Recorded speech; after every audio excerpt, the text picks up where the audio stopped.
I mean, it truly says something when I'm out so early that the ducks are still asleep. Look at that sleepy duck.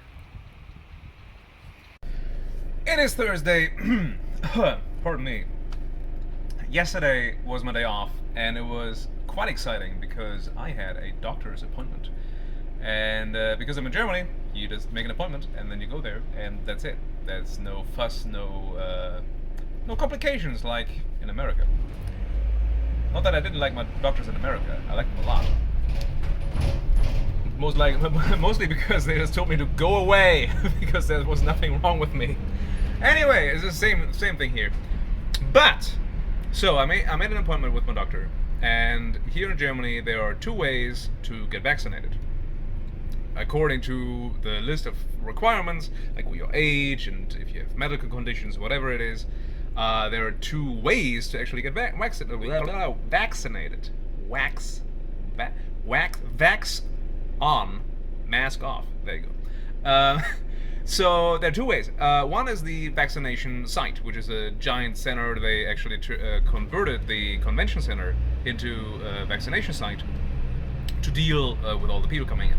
And the other, more local way is with your physician, your doctor, because there's usually an office very close by for people. So I take that route because there you can put yourself on an independent list.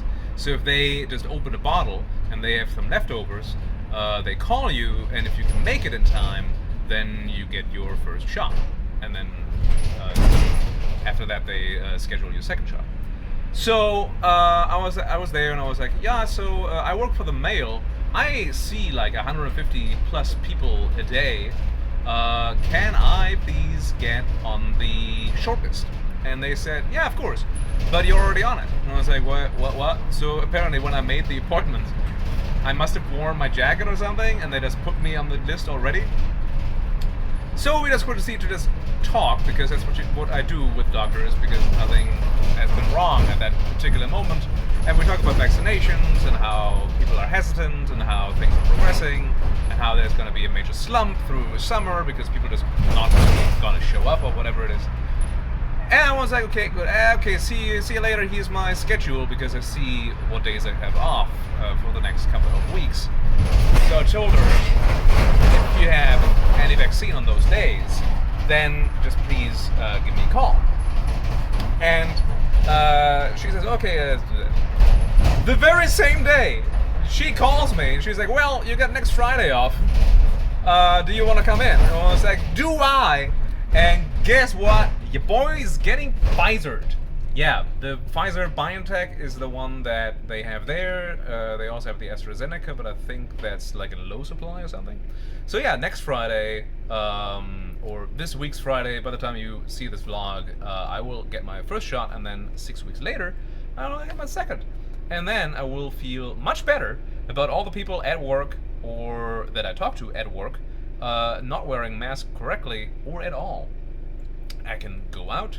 There is now certain cities, some even states, that open up to people who are vaccinated, which of course is a touchy subject, because you basically like create a second class of citizens that are not vaccinated. They do estimate that they at least will have everybody have had their first shot by I think it is October or November, which is, you know, it's still pretty good. Right now I think we're at 28% of all of Germany is first shot people. So yeah, that's exciting. I can possibly see my family on a long weekend, which is always nice. And yeah, generally it's just a sense of ease, because you're not like always cringing when people are standing right next to you on the tram, which has been fuller and fuller every single day because more and more offices are opening and the schools are demanding that you come in this state that I live in right now. So, or in Cologne, for example. So yeah, that's it, my little news flash. I'm getting the vaccine way sooner than I thought, which was, according to the official list of like my age group and whatever it is, would have been August or September for the first one, and then 6 weeks later for the second. Yeah, Actually, like two months ago, I was worried enough about the whole vaccination situation in Europe and Germany that I might not see my family for a second Christmas in a row after already not seeing them for Christmas for I think 8 years. So yeah, that would have sucked. So yeah, I keep you updated on those things. And until then, yeah, vax on, mask off, and stay healthy. I see you in the next day. Hopefully I have time to do something tomorrow. Bye! Good morning and welcome to Brew's Clues, where I tell you about something in the news and the time it takes me to drink this coffee until a tip tells me to stop. One of my lights just went out. The Hungarian government passed a law transferring the control of the 11 main state universities to a series of foundations. So, foundations boards are initially appointed by the government, and so far the majority of those are of the leading Fidesz party. Then subsequent vacancies are filled by the board members. And if this sounds like awfully close to the Hong Kong story I reported on 2 weeks ago, it's because it is. It's a whole circle jerk. But why is that important? The universities themselves own millions of euros worth of assets, including but not limited to a palace, a harbor, and also a lot of stakes in state-owned companies.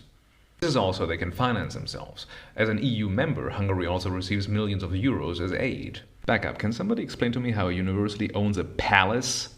Do back up, but not into that. Prime Minister Orbán and his Fidesz party already have power over the electoral system, the media, which is now a propaganda machine, the courts, and much of the economy. Morning and welcome to Brew's Clues, where I tell you something in the news and time it takes me to drink this coffee until TikTok tells me to stop. Welcome to the second cup edition because we're still talking about Hungary. Current Prime Minister Viktor Orbán and his Fidesz party won 2/3 of the seats in parliament in 2010. The 2/3 majority, you can change the constitution at will, and they did. They made it so that if you wanted to change the constitution after them, you actually have to have a 2/3 majority to do so. Referring to the last video, controlling higher education is just one piece in the terrifyingly brilliant plan of turning Hungary back into an autocracy, but making it look like a democracy. Consistently getting away with this is only setting an example for other strongmen in other countries, and we're already seeing this in Serbia, Poland, and of course in the US and Hong Kong. But what is there to do? As an EU citizen, you can voice your anger because your tax money is literally going to fund a regime through aid that they receive through the EU. The EU is already looking into cutting academic funding because they see the universities will just be an extent of the propaganda machine of the media. This was Second Cup. Thanks for watching.